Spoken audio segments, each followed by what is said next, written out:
So guys, এতদিন শুনেছি খেলা হবে হবে, কিন্তু আজকে সত্যি খেলা কিন্তু শুরু হয়ে গেছে। হ্যাঁ, বারুইপুরের যে ঘটনা, মর্মান্তিক যে ঘটনা, তার কিন্তু কালকেই পুরো একদম শাটার ডাউন হয়ে গেছে। হ্যাঁ, প্রভাস মণ্ডলকে ইনকাউন্টার করেছে পুলিশে।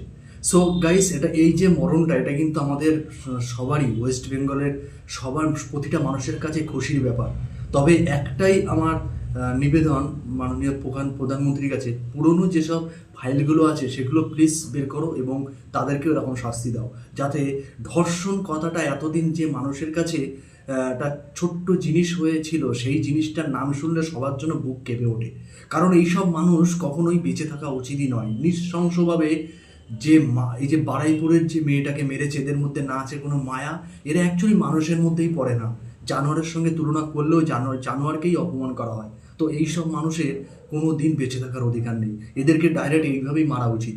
পুরোনো ফাইলগুলো প্লিজ ক্লিয়ার করো, এটুকুই রিকোয়েস্ট আমার। আর সত্যি কথা মন থেকে বলছি, খুবই খুবই ভালো লাগছে এই নিউজটা শোনার পরে।